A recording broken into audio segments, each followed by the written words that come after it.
Leisa, she talks about having lost the trust of women, but the question always is, how do you specifically win back women? You've now got a female leader, but I don't know that that in and of itself encourages women to vote for you. In some cases, you might say that it actually counts against you. Certainly anecdotally, there are plenty of women who'll say that. So how do you actually regain the trust of women?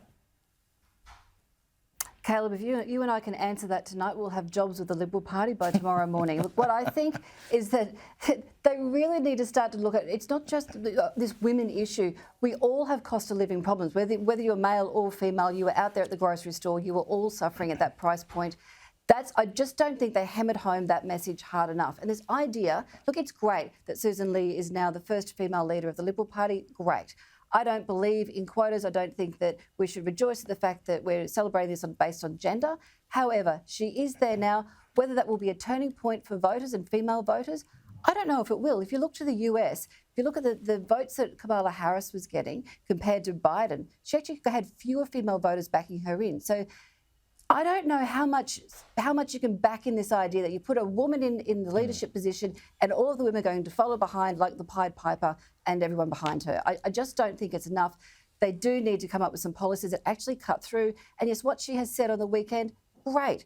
But it is such high-level messaging that if they don't find a way of making the average Australian go, you know what, that relates to me and I can see how that will change my life for the better, then they will stay out for the next 3-6 years or more. And you know, I tend to agree with Peter Credlin, of course, who said multiple times, look, the issues that women care about are fundamentally the same issues that men care about, because we're all living in the same world and we have the same households and the same families.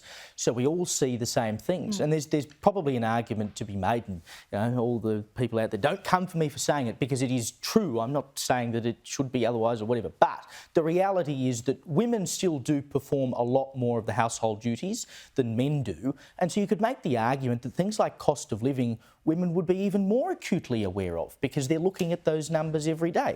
Anyway, if I can work it out or anyone else can work it out, we'll see where we go. Now, Cameron, you're in the UK right now. You've written in the Nightly today that the UK Labor Party is a warning for Australia's Labor Party and also a ray of hope for the Liberals. Why is that? Well, Keir Starmer and Anthony Albanese both scored about 2/3 of the parliament in the most recent elections. 10 months on, Starmer, though, is panicking.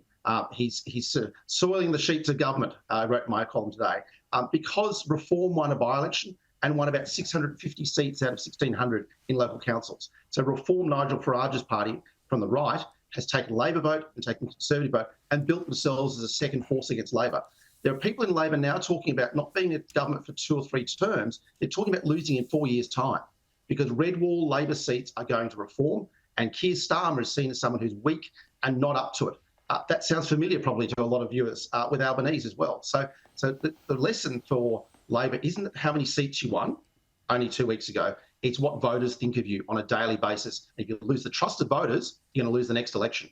Quite right. Now, the super tax, newly minted Assistant Treasurer Daniel Molino has been trying to sell the policy. He says that it doesn't affect that many people. Well, I think at the heart of it, we're talking about accounts that have gone above a certain threshold, very, very large accounts, a very small slither of accounts. And so I think what we're really here is whether or not those accounts should receive full concessional treatment or slightly less concessional treatment. And Deputy PM Richard Marles has even gone as far as to call criticism of the policy a smear campaign.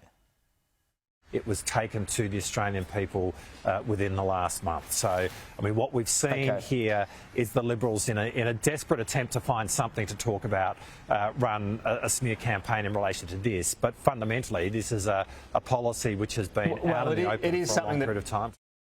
Oh, a desperate smear campaign. The reality is it's not indexed. They could index it if they wanted to, but they're not going to index it. So the $3 million, as we know, a 22-year-old today on an average wage, if they're on an average wage for the rest of their life, Leisa, will have $3 million in their super by the time they are 64.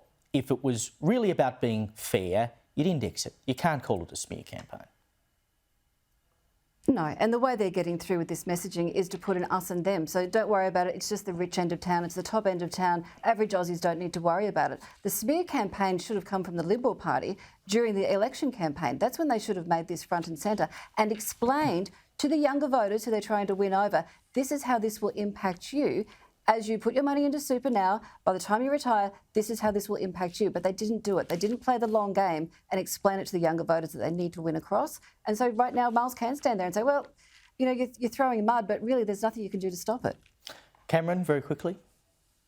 Oh, look, I agree with Leisa entirely. This is the scare campaign the Liberal Party missed. This was Labor's big new tax on savings, and it should have been a huge scare campaign. And for the Corio kneecapper to be crying foul, I mean, goodness me. I mean, this guy's finishing off his ministerial mates, so he's playing it pretty hard anyway. But no, this is a Liberal scare campaign that should have been in the election, and Lisa's absolutely right. Leisa, Cameron, thank you for your time.